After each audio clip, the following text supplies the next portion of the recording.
So in this video, I'll be showing you exactly how to use my new placement module, and this is going to be a fairly straightforward tutorial if you've used my other modules. But basically, this is going to be showing you how to use my newest and improved and most current module, the module that will be getting the most, updates on now. So anyway, let's just get right into the video. So the first thing you need is obviously the placement module. So placement module currently is on version 1.2. It was updated a while ago, but yeah. Anyway, this is a much better module.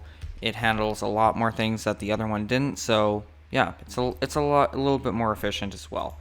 And it only, for some reason, added on a couple hundred or 100 lines to the other one. But anyway, we're not worrying about how many lines because honestly, it doesn't matter.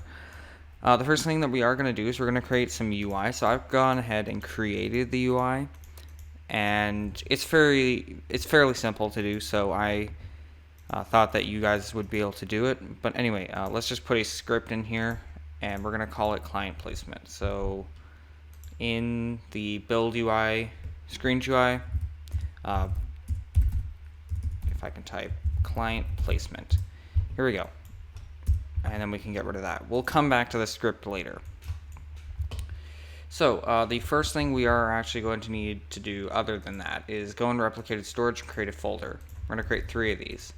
So the first one is going to be for the, we're going to do items, and then we're going to do before or after that, we're going to do remotes, and then the last one will be modules.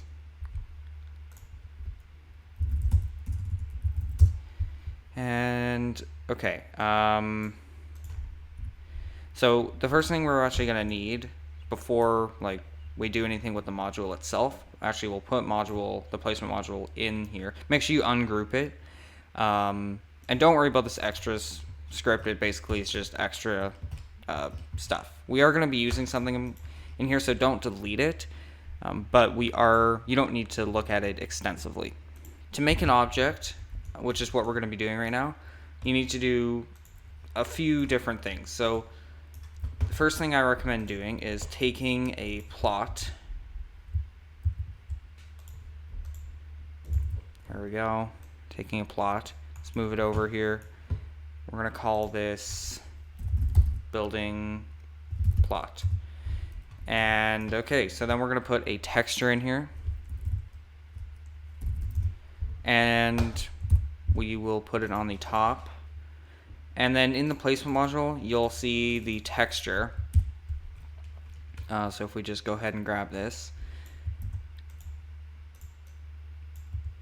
go on the texture and put it in the texture.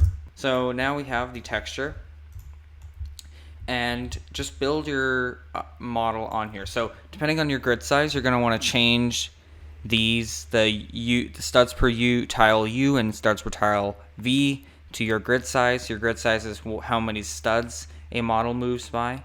And you're also going to want to make sure it's the same size as your plot. And your plot does have to be a multiple of the grid size because that's just how snapping works. So anyway, as long as your model snaps on this grid, it will work in the module. So let's just go ahead and create a model. Just to give an example of how it might go. So I'm just going to turn off that. I'm going to make it smooth plastic.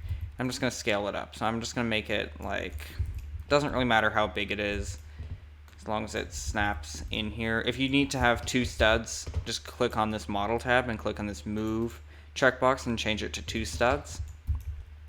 Let's make it kind of big. Make it kind of tall-ish compared to...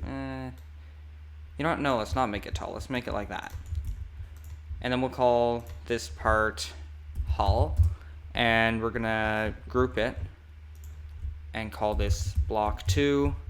And then we can duplicate the hull. Well, actually, no, we don't want to. In this case, we can. But in most cases, you're not going to. So take another part and basically just scale it around the model. So in this case, it basically just has to be the exact same size as the hull. But yeah, pretty much.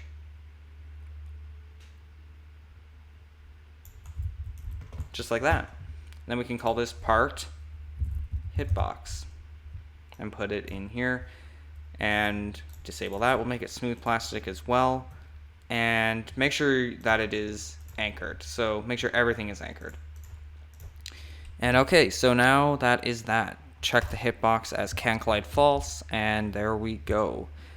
The final thing you need to do is just set the primary part to the hitbox. So yeah, then really all you can do is you can just put it in items, those 2 objects in items, or 1 object depending on how many you have, and yeah, put them all in items. In remotes, we're just going to need a remote function actually. So what we can say is we're going to just call this place, and that's that. So the final thing we're going to need before we get started actually creating anything, or there's actually 2 things. The first one is another folder in the base, just for testing purposes. It's just a folder. This is going to hold all the objects. So we're going to call it item holder. Item holder. And then in server script service, we're going to create a script, and we're going to call this server placement. So if it'll actually rename server placement. And then we can get rid of hello world as well. Okay. Now, the first thing we are going to need to do is we're going to need to go into client placement and get a few things. So the first thing we're going to need is players. So we can say equals game, get service players. And then we can say that the players equal to players dot local player. And we're also going to need the mouse. So local mouse equals player get mouse. And let me just do that. The next thing we're going to need is replicated storage. So local replicated storage equals game get service and then replicated storage. And that should be it. We are also going to need a module reference. So yeah, local placement module equals require, and then we can say replicated storage dot, and then modules dot place. Whoops, we're actually going to need to do this. Placement module v3. And there we go. That should do it. The next thing we're going to need is we're going to need a couple of functions. So, right now we aren't going to need that.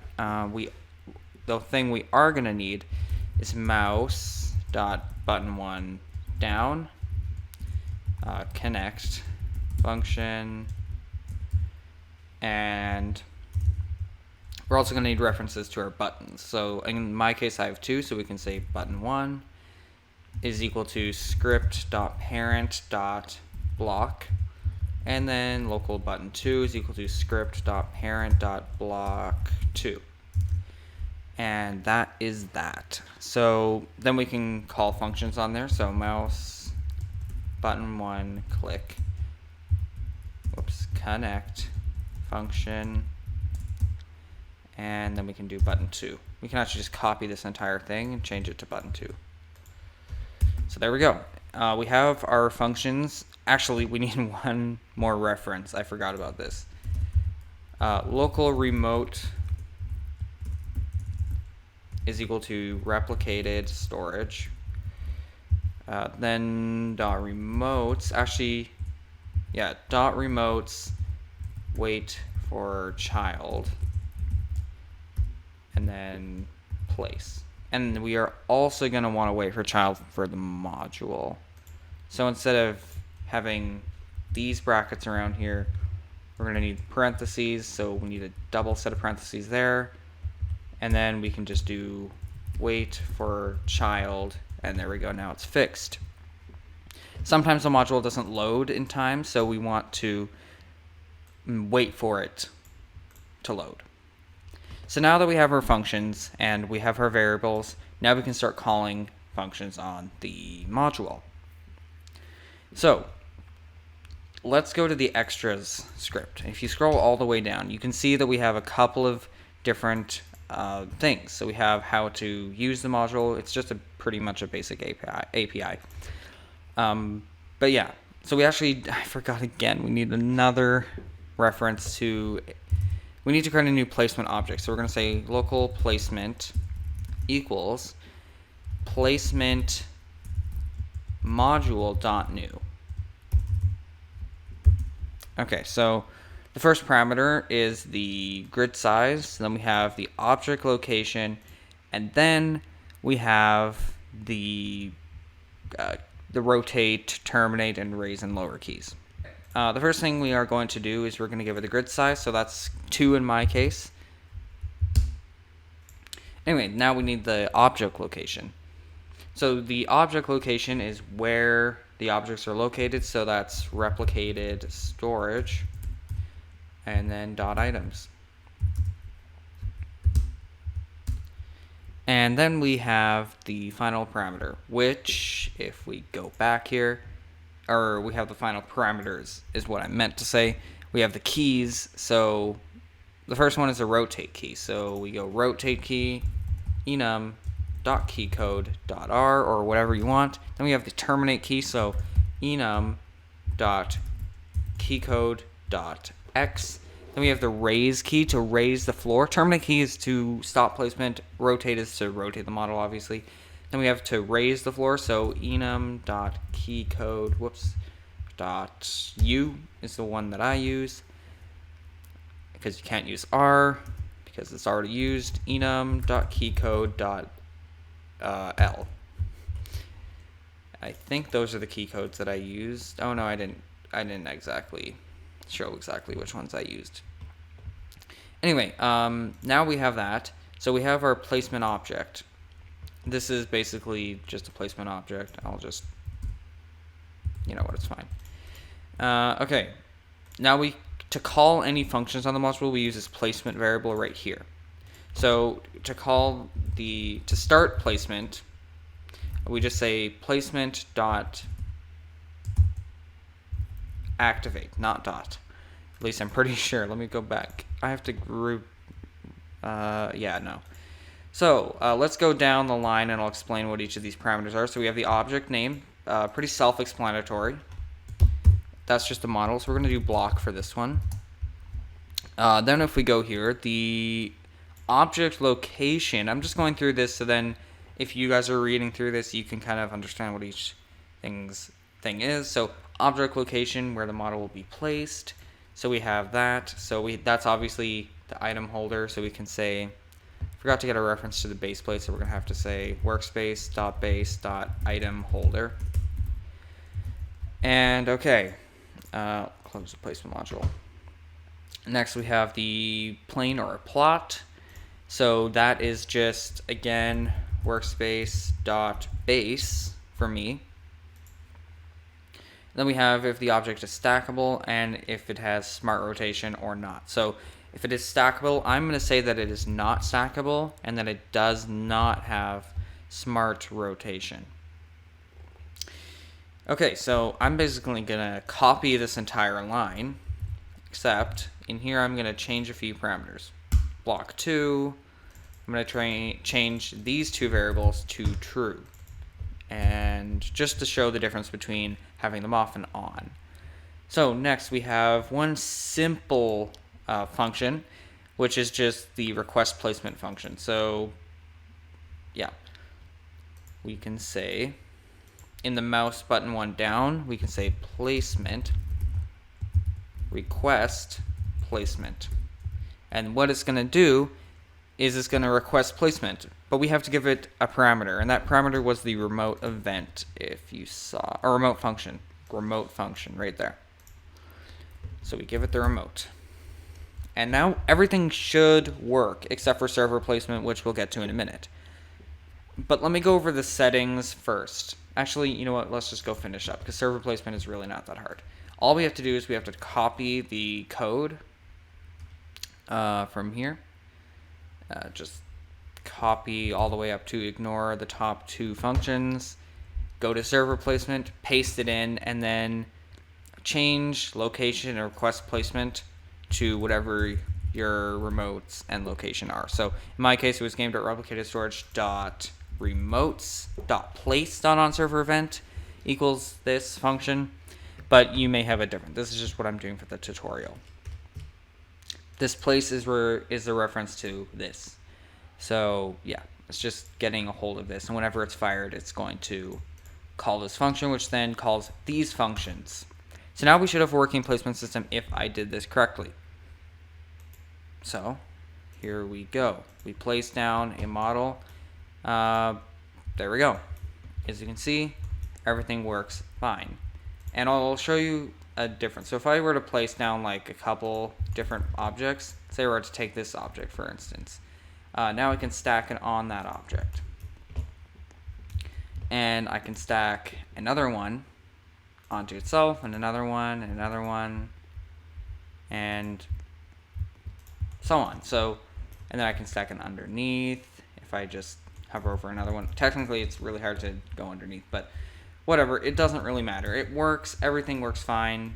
This one is a stackable object. Doesn't have to be stackable because you can just like go over here, but yeah, so that's the working placement module. The smart rotation is basically, instead of it rotating 360 degrees around, as you can see, it started going back and forth. And so, yeah. The next thing we are going to do is we're going to look at settings. So, if we go here, interpolation is currently on, so we can turn that off, and that'll turn off all smoothing. If you don't want moving by grid, turn off move by grid. If you don't want collisions, turn off collisions. And build mode placement. Let's go into build mode placement. Here we go. So build mode placement. If we do build mode placement is off, then as soon as we place down an object, it's just going to stop immediately. So we don't have build mode placement basically. And that's literally all it is. So I'm going to leave that off. If we don't want to display a grid texture, then this basically is nothing. This is just a grid texture. Then you can turn that off. Smart display is if you have like a large grid size. So let's go change the grid size in client placement to like 90 or something. Like we don't really, I wonder if this is actually going to fire an error because I can't remember if I have that function in which we'll see. Yeah. It's not scaled correctly. The object that the moving is moving on is not scaled correctly. Oh, it's not? What do you mean it's not? Oh, right, because it's probably not a multiple of 90. As you can see, it can't leave the plot. If I were to, yeah. This is 90 steps, but as you can see, it's scaled for that. So it is snapping to the grid, but don't use a grid size of 90. If you turn smart display off, it's just going to go to a base of whatever it's called, 2 studs for the grid size, as you can see. And then everything will still work fine, even if your grid size is 90. So let's just go turn grid size down to, we'll try 4 for this. Okay, so enable floors. This is if you want a floor system. Floor systems only work with objects that don't have stackable objects because otherwise it kind of messes stuff up. So we can use floors on this one and do that. And then stackable objects basically just go on top of an object. So yeah, that's basically that. Enable floors, we can turn that on or off. Transparent models is if you want the model itself to be transparent. I leave this on true because, yeah. These are just the collision colors and hitbox colors, so you can edit these. This is the color when you collide with an object, and this is the color when you're just moving the object around. Max height, this is the maximum height for stackable objects and floors. So yeah, and then we have the floor steps. So we have that as 10 studs. These are in studs. It's basically how many studs it's going to raise and lower when you use the floor system. And then we have rotation step in degrees. How many degrees you want it to rotate when you, what's the word? Press the rotate key and rotate the model. Then we have hitbox transparency. This is how transparent the model will be when you are moving it around. Then we have transparency delta. This is how transparent the model itself will be. And transparent model has to be true for this to work. Then we have lerp speed, or linear interpolation speed. Basically, it's just how quickly you want it to be moving. So 0.7 is the default, and yeah. But if you do set it to 0, just turn interpolation off. So yeah, just do that. Okay, so then we have placement cooldown. This is how quickly you want the user to be able to click or to place down objects. So if we set this to like 60 or something like that, like maybe your game doesn't, it only needs a placement system for like, you know, a certain thing. Well, you can place down this, and then you can't place it down until 60 seconds later. As you can see, I don't know if you heard that. I'm pretty sure you did. If you couldn't hear it, I was clicking hard and it was not placing down the object. At exactly 60 seconds later, you will be able to create or to place down another object. But yeah, you might want, there are some scenarios where you could use this. And you don't have to set this really high just because of collision anymore. Like with the second placement module, it wouldn't check for collision on the server. But thanks to this function right here, it does. Yeah, that's pretty much all the settings. There are a couple more functions. So we're going to create another button. I'm going to create another button. So I'm going to place it right here. We're going to have an X right here. It doesn't really matter what it is, but we're just going to go to client placement, and we're going to do script.parent. Oh, I forgot to. There we go. Name here dot mouse button 1 click connect function, and we can actually say placement. If we click it, we want to terminate. So this is the only other function that there is, but let's go see if it works. So as you can see, it basically is a way to cancel placement. If you don't want to have a cancel placement thing here, then yeah. And one thing about this is if you want to change the grid size or change something, you can just say local placement is equal to a new placement module.new, and then you can change the parameters in here.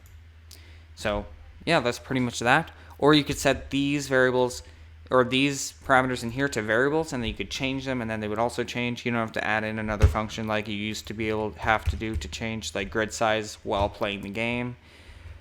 You can just do it in here. So anyway, this is basically it.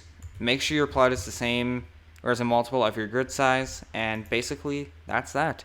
So now we have a working placement system where you don't have to have giant borders everywhere. As you can see, it goes along the thing. It has snapping that actually works, and yeah, pretty much that is that. Hopefully you guys are going to enjoy this placement module, and I'll see you in the next scripting tutorial.